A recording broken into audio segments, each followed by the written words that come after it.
Patrick Ahern is here. He's the author of numerous books.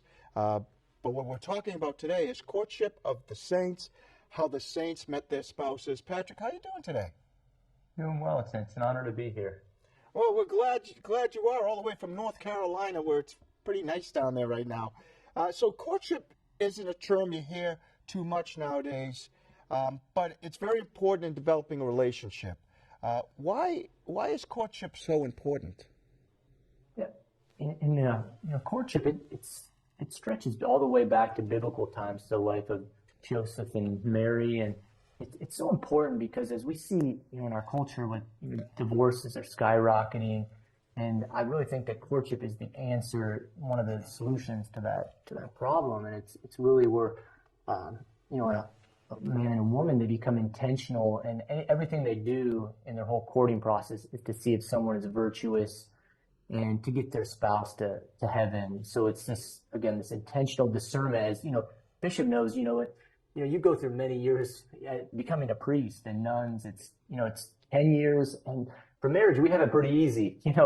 Sometimes the marriage prep is you have one weekend, and so I think that this courtship is it's a way to challenge a man and a woman to really discern this and really to bring God into that relationship, and above all to look for a virtuous spouse so that you can have a marriage that lasts till death.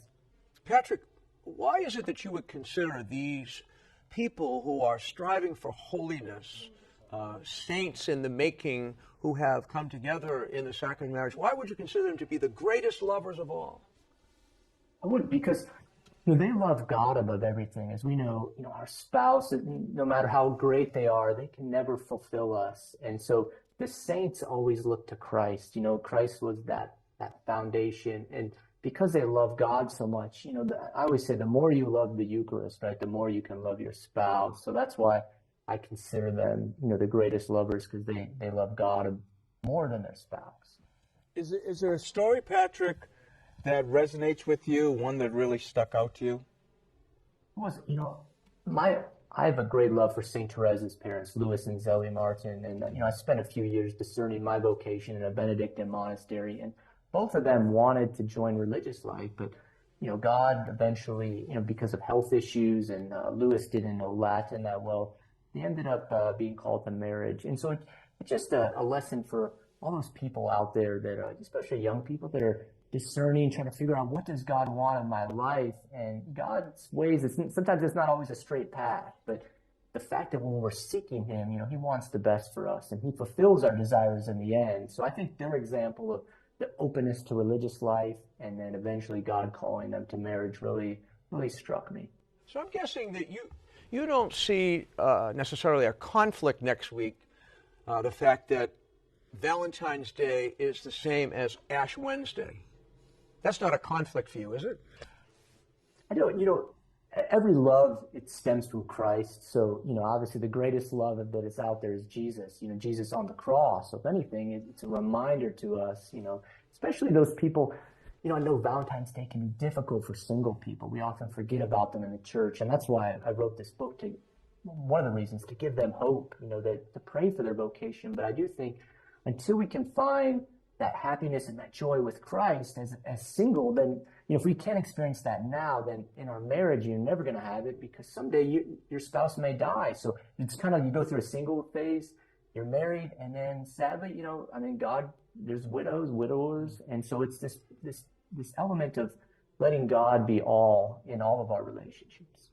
And based on these saint stories, what advice would you give to someone about meeting their spouse? Yeah. I would say, the St. Gianna, I was able to interview her daughter, and I love the fact that St. Gianna, she went on a pilgrimage to Lourdes. She asked others to pray a novena with her, and it was after that novena, came on the Feast of the Immaculate Conception. She had an interior light, kind of like you were called to marriage. So I would say to people, make those pilgrimages, go to those, pray those novenas, but also put yourself in an opportunity of holy places. St. Gianna really met her husband for the first time was at a priest's first mass. So, go to a priest's first mass. Go to these, maybe you'll meet your spouse in line for confession. Go to mass. Go frequent another church. So I think those are opportunities for holy encounters that we can find our spouse. Well, Patrick, the name of the book is Courtship of the Saints, How the Saints Met Their Spouses. How can people get a copy?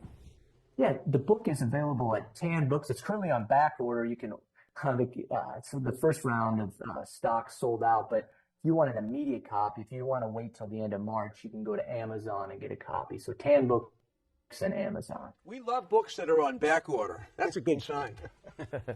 Patrick, thanks so much. Have a great day.